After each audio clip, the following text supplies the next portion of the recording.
जय श्री कृष्णा। सकरात के नित्यनेम की कथा में आज हम सुनेंगे पंच पांडवों और द्रौपदी की कथा को। पांचों पांडव और छठी द्रौपदी वन में चले। कोरा कलसा लिए, लाल पुष्प लिए, सूर्य नयन भगवान तेज प्रकाश करो। बावला भाई यूं के मांगा, निपुत्री पुत्र मांगे, निर्धनी धन मांगे, ना महाराज तेज प्रकाश करो। पहले में विष्णु भगवान का सुदर्शन चक्र निकला, दूसरे में शंकर भगवान का त्रिशूल निकला, तीसरे में हनुमान जी की गदा निकली और चौथे में सोमनाथ जी की पर्ची निकली। चारों शास्त्रों का नाम ले, सुमति आ जावेगी, कुमति मिट जावेगी। पांचवें में तेरी ही दी तुलसी का पत्ता तोड़ देगी, मनचाहा भोजन हो जाएगा, 88,000 ऋषियों को जिमावेगी, आए हुए अतिथि को जिमावेगी, पांचों पतियों को जिमावेगी, पीछे आप जीम के तरी थाली मांज कर घर देगी।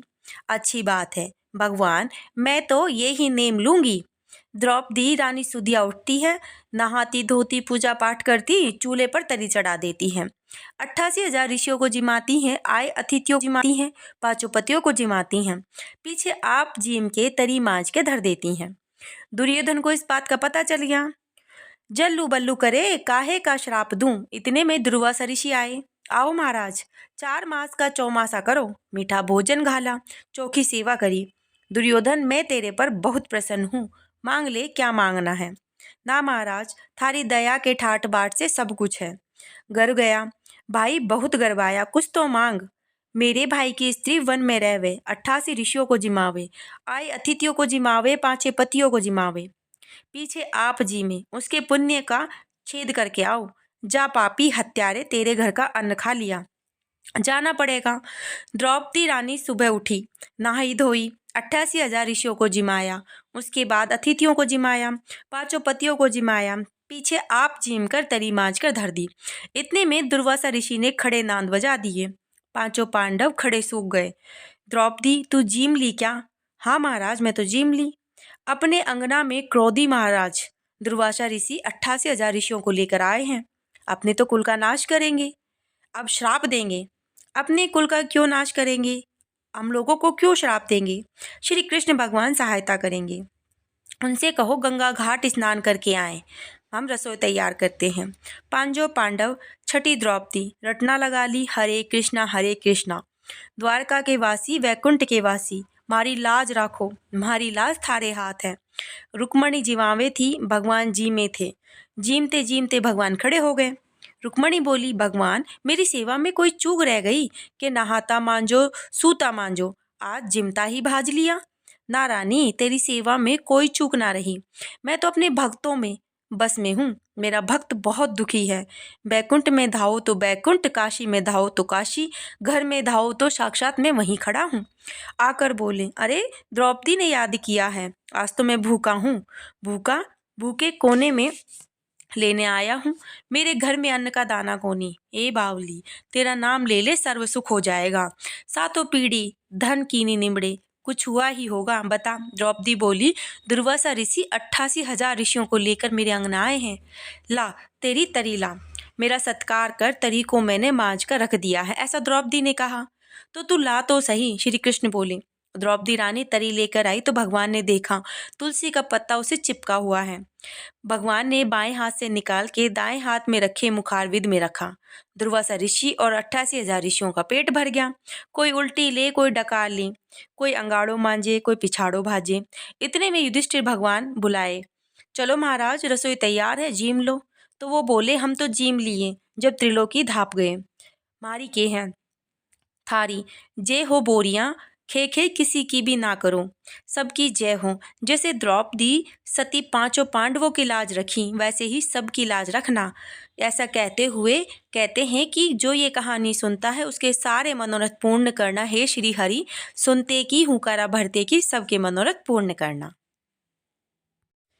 अब नित्यनेम की कथा में हम दूसरी कथा को सुनते हैं। यह है सीता माता की कथा। राम आए लक्ष्मण आए, देश के पुजारी आए, नित्यनेम का नेम लाए, आओ राम बैठो राम, माखन मिश्री खाओ राम, दूध बताशा पियो राम, सूत के पलना पोटो राम, शाम दुलाशा होडो राम। राम सवारे सबके काज, खाली घर भंडारे भरेंगे, सबका बेड़ा पार करेंगे, जय श्री राम जय श्री राम। सीता माता कहानी कहा करती थी, श्री राम सुना करते थे। एक दिन भगवान राम को किसी काम से बाहर जाना पड़ गया। सीता मैया कहने लगी, भगवान, मेरा तो 12 वर्ष का नित्यनेम है, मैं अपनी कहानी किसे सुनाऊंगी? तो इस पर भगवान बोले, ऐसा करना, कुएं की पाल पर जाकर बैठ जाना, औरतें पानी भरने आएंगी और तेरी कथा को सुन लेंगी। तो सीता माता ने कहा, अच्छा, और वो ऐसा कहकर कुएं पर जाकर बैठ गई। अब एक बहू आई, उसमें रेशमी जड़ी की साड़ी पहन रखी थी और सोने का घड़ा ले रखा था। सीता मैया बोली, बहन, मेरा 12 वर्ष का नित्यनेम है, तू सुन ले। बहू बोली, मैं तेरा 12 वर्ष का नित्यनेम सुनूंगी तो मुझे देर हो जाएगी, घर में सास लड़ेगी। कहानी उसने नहीं सुनी। घर आई तो रेशम जरी की साड़ी फट गई, सोने का घड़ा मिट्टी का हो गया। सासू बोली, बहू, किसका दोष सिर पर ले आई? बहू बोली, सासू जी, दोष क्या, कुएं पर एक औरत बैठी थी, कह रही थी मेरी कहानी सुन लो, पर मैंने तो नहीं सुनी। तो ऐसा हो गया। अगले दिन सास वही साड़ी पहनकर घड़ा लेकर गई। सीता माता बैठी पाई तो बोली, मेरी कहानी सुन लो। बहन, तो सास बोली, कहानी एक बार छोड़, मैं 4 बार सुनूंगी। तो सीता माता कहती हैं, राम आए लक्ष्मण आए, देश के पुजारी आए, नित्यनेम का नेम लाए, आओ राम बैठो राम, तपी रसोई जियो राम, माखन मिश्री खाओ राम, दूध बताशा पियो राम, सूत के पल का मोठो राम, शाल दुशाला पोठो राम, शाल दुशाला ओढ़ो राम, जब बोलूं जब राम ही राम, राम संवारे सबके काम, खाली घर भंडारा भरेंगे, सबका बेड़ा पार करेंगे, जय श्री राम जय श्री राम। वह बोली, बहन, कहानी तो बहुत अच्छी लगी। घर गई, रेशम जरी की साड़ी हो गई, सोने का घड़ा हो गया। बहू कहने लगी, सासू जी, तुम कैसे कर लाई? बहू, तू तो दोष लगा के लाई थी, मैं दोष उतार आई। ऐसी वो कौन थी? तो वो कहती है, वो सीता माता थी, पुराने से नया कर देती हैं, खाली भंडार भर देती हैं, लक्ष्मी जी का वास कर देती हैं और जो कुछ इच्छा हो उसे पूरी कर देती हैं। अच्छा सासू जी, ऐसी कहानी मुझे भी सुना दो। ले भाई, तू भी सुन ले।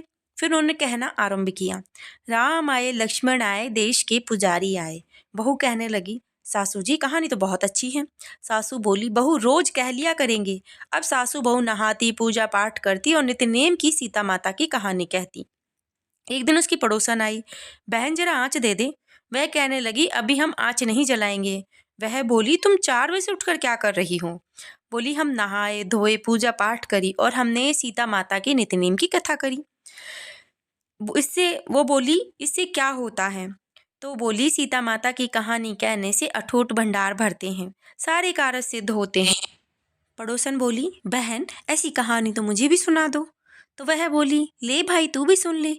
फिर उन्होंने कहना आरंभ किया, राम आए लक्ष्मण आए, देश के पुजारी आए। कहने लगी, बहन, कहानी तो मुझे बहुत अच्छी लगी। अब वह पड़ोसन भी नित्यनेम से सीता माता की कहानी कहने लगी। सीता माता ने जैसे उसके भंडार भर दिए, वैसे ही हे सीता माँ, उन सब के भंडार भरना, मेरे भी भरना, लक्ष्मी जी का वास करना, अन्नपूर्णा का वास करना। बोलो सीता माता की जय। बोलो जय श्री राम। अब हम मकर संक्रांति में नित्यनेम की कथा में सुनेंगे आठवार की कथा। एक माँ और एक बेटा थे। माँ गंगा जी नहाने गई तो बहू से कह गई कि मेरे बेटे को सुबह रोटी दे दियो। उसने कहा, अच्छा, मैं दे दूंगी। सुबह बेटा बोला, माँ रोटी दे दो। बहू बोली, ना माँ, ना है ना रोटी है, कमा के लाओगे मैं तभी रोटी दूंगी। वह बोला, भगवान, मैं तो कमाना ना जानूं, लेकिन बहू फिर भी नहीं मानी। उसने कहा, अच्छा, तो 4 रोटी आम का अचार दे दो। बहू ने बना कर दे दी। वह रोटी लेकर कुएं की पाल पर जाकर बैठ गया और कहने लगा, राम कमानो ना जानूं। भगवान ब्राह्मण का वेश बनाकर आए और बोले, बच्चा, तुम उदास क्यों बैठे हो? तो वह बोली, मेरी पत्नी ने कहा है कि कमा कर लाओगे तो रोटी मिलेगी, पर मैं कमाना तो जानता ही नहीं। ब्राह्मण बोले, भैया, कमाना तो मैं भी नहीं जानता, पर हाँ, मैं 8 वारों के नाम जानता हूँ, जिससे अटूट भंडार हो जाएंगे। चावल के दाने और पानी की घंटी ले लो, ढके बर्तन को उघाड़ो, औंधों को सीधा करो। ब्राह्मण ने कही, उसने सुनी। इतवार, सोमवार, मंगलवार, बुधवार, बृहस्पतिवार, शुक्रवार, शनिवार, 8 वार का आसरा, भरिए पीहर सासरा। अटूट भंडार होते चले गए उसके घर में। वह घर पहुंचा। बीबी बोली, क्या लाए? उसने कहा, 8 वारों का नाम लाया हूँ। बीबी ने सोचा, चलो कुछ तो लाया है।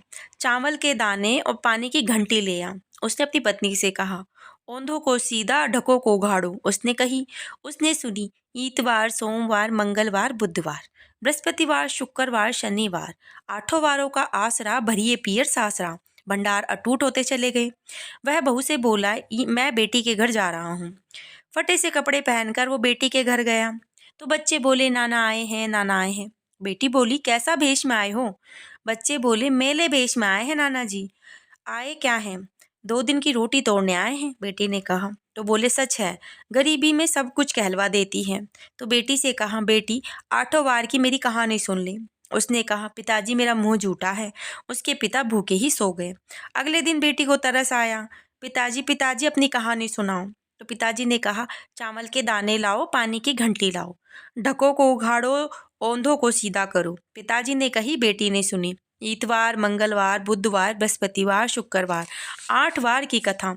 भरिए पियर सासरा, अटूट भंडार होते चले गए। बेटी भर भर के बोइये बांटने लगी। पड़ोसन ने कहा, तुम तो कह रही थी मेरा बापू कुछ नहीं लाया, ये तो भर भर के बोइये तुम कैसे बांट रही हो? मेरे बापू तो खाली हाथ ही आए थे, पर ये तो 8 वार की कहानी का फल है। अपने बापू से हमको भी कहानी सुनवा दे। उसने पिताजी से कहा। वह बोला, आज तो मेरा मुंह झूठा है, मैं कल सुना दूंगा। अगले दिन उसके बाप ने पड़ोसन को 8 वारों की कथा सुनाई। उसके भी घर में खूब अटूट भंडार हो गए। जैसे उस ब्राह्मण ने 8 वारों की कथा सुनी और उन सबके भंडार भर गए, ऐसे ही कहानी सुनते और हुंकारा भरते सबके भंडार भरे। बोलो 8 वारों की कहानी की जय। अब हम नितनेम की अगली कथा सुनते हैं, कीड़ी नगरा की कहानी। एक गांव में एक बुढ़िया माई रहती थी। उसके 2 बेटे तथा बहू थी। बुढ़िया माई भगवान श्री हरि विष्णु की परम भक्त थी। अपना जीवन दान, धर्म, पुण्य के कामों में लगाती थी। परंतु बुढ़िया माई कभी मंदिर या सत्संग में, तीर्थ स्थानों पर नहीं जाती थी। एक बार गांव में भागवत कथा हो रही थी। बेटे ने माँ से कहा, माँ आप सारा दिन काम करती रहती हो, आप मंदिर में जाकर भागवत कथा क्यों नहीं सुनती? तो बुढ़िया माई ने बेटे का मन रखने के लिए कह दिया, ठीक है, मैं आज चली जाऊंगी। परंतु वह नहीं गई। ऐसा करते करते 6 दिन निकल गए। बुढ़िया माई के बेटे ने कहा, माँ आज आखिरी दिन है, आज तो तुझे कथा सुनने के लिए जाना ही पड़ेगा। सारा दिन काम करके बुढ़िया माई ने जाते जाते इतनी देर कर दी कि आखिरी दिन की भागवत कथा भी समाप्त हो गई। भगवान श्री हरि विष्णु सन्यासी का रूप धारण करके बुढ़िया माई के पास आए और बोले, बुढ़िया माई तुम कहाँ जा रही हो? बुढ़िया माई ने कहा, मैं तो भागवत सुनने जा रही हूँ। तब सन्यासी रूपधारी भगवान श्री हरि विष्णु ने कहा कि अब इतनी देर से क्यों जा रही हो? वहाँ अब तो कथा समाप्त हो गई होगी, अब वहाँ जाकर क्या करोगी? तो बुढ़िया माई ने कहा, घर से निकली तो थी कि सुन कर आऊंगी, पर अब क्या करूं? अब इस पर भगवान सन्यासी का रूप धारण करे श्री विष्णु जी ने कहा कि अब तो कथा समाप्त हो गई है, भक्त लोग अपने घर चले गए हैं, अब तुम जाकर वहाँ क्या लाओगी? तो बुढ़िया माई बोली, कुछ नहीं, मैं वहाँ से एक ईंट ही उठा लाऊंगी। तो सन्यासी रूपधारी भगवान श्री हरि विष्णु बोले, तुम वहाँ से मिट्टी की ईंट लाओगी, उसके बदले में मैं तुम्हें सोने की ईंट दे देता हूँ। बुढ़िया माई ने वह ईंट ले ली और वह घर की तरफ चल गई। अब वह विचार करने लगी कि यदि यह ईंट को मैं घर लेकर जाऊंगी तो बेटे बहू झगड़ने लगेंगे, इसलिए वह घर के आंगन में बाहर ही उस ईंट को गाड़ देती है। परंतु बुढ़िया माई का ध्यान उस ईंट पर ही रहने लगा। खाने पीने, घर के काम करने में सदैव बुढ़िया माई का ध्यान सोने की ईंट पर लगा रहता। अब बेटे बहू पूरे दिन माँ से पूछते कि माँ तुम दिन भर इस आंगन में करती क्या हो? तो माँ ने कहा, मैं तो आने जाने वाले को देखती हूँ। अब एक दिन बुढ़िया माई मर गई। यमराज के दूत बुढ़िया माई को लेने आए। बुढ़िया माई को लेकर धर्मराज के पास पहुंचे और धर्मराज को सारी बात बतलाई। धर्मराज जी ने बुढ़िया माई को कुतिया का रूप देकर नीचे भेज दिया। अब वह कुतिया बनी बुढ़िया उसी पेड़ के नीचे बैठी रहती। बुढ़िया माई की बहू ने कहा, इस कुतिया को यहाँ से भगाओ, नहीं तो ये बच्चों को काट जाएगी। तो उसके बेटे ने उसकी पीठ पर एक लकड़ी मारी और बुढ़िया माई मर गई। और फिर उसे सर्प की योनि मिली। जब वह सर्प बन गई तो भी वह उसी आंगन में वहीं पर बैठी रहती थी। अब यह देखकर बेटे बहू को डर लगता था कि कहीं ये किसी को काट ना ले। इस कारण से उन्होंने उसे डर के मारे मार दिया। फिर बुढ़िया माई मरकर धर्मराज के पास पहुंची। बुढ़िया माई कीड़ी का रूप धारण करके उस आंगन में कीड़ी नगरा बना लिया। आंगन में कीड़ी नगरा हो गया। घर वाले बहुत परेशान हुए। घर वाले भोजन भी नहीं बना पा रहे थे और मन ही मन में वह स्मरण करने लगे। तब भगवान श्री हरि विष्णु सन्यासी का रूप धारण करके आए और बोले, बालक कुछ खाने को दे दो। तो घर वालों ने कहा, महाराज हमारे खाने को कुछ नहीं है, क्योंकि हमारे यहाँ पर तो कीड़ी नगरा हो गया है। आप इसका कुछ उपाय बताइए। तो महाराज जी ने आंगन को खोदा तो उसमें सोने की 28 ईंट निकाली और दोनों बेटों को दे दी। कहा कि तुम्हारी माँ के नाम से दान पुण्य करना, धर्मशाला बनवाना, प्याऊ लगवाना, गौशाला में गाय के लिए चारे की व्यवस्था करना। परंतु दोनों बेटे आपस में झगड़ने लगे कि तू दान कर, तू दान कर। किसी ने बुढ़िया माई के लिए कोई दान नहीं किया और कीड़ी नगरा वहां उसी रूप में स्थापित रहा। कुछ दिन बाद सन्यासी वापस आए और बुढ़िया माई के बेटों ने भगवान स्वरूपधारी सन्यासी महाराज से कहा कि हमारी घर की हालत वैसी ही है, कीड़ी नगरा भी वैसा ही है। तब साधु रूपी सन्यासी महाराज ने कहा कि सोने की ईंट के टुकड़े लाओ, उन्हें बेचकर जो भी धन मिलेगा उससे तुम्हारी माई के नाम से कोई दान दे देना और इस कीड़ी नगरा पर शक्कर के कुछ दाने डाल देना और साथ में आटा भी डाल देना। ऐसा करोगे तो तुम्हारी माँ को मोक्ष की प्राप्ति होगी। और उनके घर से कीड़ी नगरा भी चला गया। कहते हैं कि जो व्यक्ति प्रतिदिन प्रातः है आटा शक्कर खेड़ी नगरे पर डालता है वह सदैव धनवान, पुत्रवान और संपन्न होता है। उसके घर में सदैव सुख शांति बनी रहती है और कोई कष्ट नहीं आता है और उसका जीवन सर्वदा आनंद से व्यतीत होता है। उसके परिवारजन उसे अत्यधिक स्नेह करते हैं। कीड़ी नगरा प्रतिदिन सींचने से जुड़ी कहानी सुनने से, दान पुण्य और धर्म कार्यों में रुचि लगाने से जीवन उत्तम हो जाता है। तो बोलिए विष्णु महाराज जी की जय।